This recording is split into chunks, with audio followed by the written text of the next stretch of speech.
Hi everyone, welcome to a mini vlog. এত সুন্দর করে সেজেগুজে রেডি হয়ে চলে গেছিলাম মা আর আমি মিলে সুপ্রীতির শ্বশুরবাড়ি। কারণ সেদিনকে ছিল ওর বার্থডে আর ওকে তো ভীষণ কিউট লাগছিল। দেখতেই পাচ্ছ, ওর জন্য এনেছিলাম আমি একটা স্পেশাল বার্থডে কেক, যেটা নিয়েছিলাম রাগগোস্টেস বেক হোম থেকে। স্ক্রিনে আমি নাম্বারটা দিয়ে দিলাম, তোমরা তোমাদের স্পেশাল অকেশনে অবশ্যই অর্ডার করতে পারো। দিদি একদম মনের মতো করে কেকটা বানিয়ে দিয়েছিল। এরপর তো কেক কাটিংয়ের পালা, সেটা কমপ্লিট করে আমি তো হাতে প্লেট নিয়ে বসে পড়েছিলাম, কারণ প্রচণ্ড খিদে পেয়ে গেছিলো। খাওয়া দাওয়া কমপ্লিট করে জিনুকে অনেক অনেক আদর করেছি, আর ও এত শান্ত বাচ্চা, দেখতেই পাচ্ছ, চুপ করে আদর খাচ্ছিল।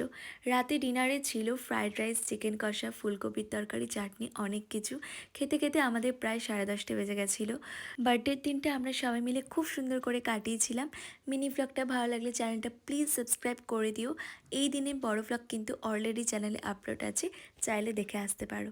দেখা হচ্ছে নতুন ভিডিও নিয়ে খুব তাড়াতাড়ি।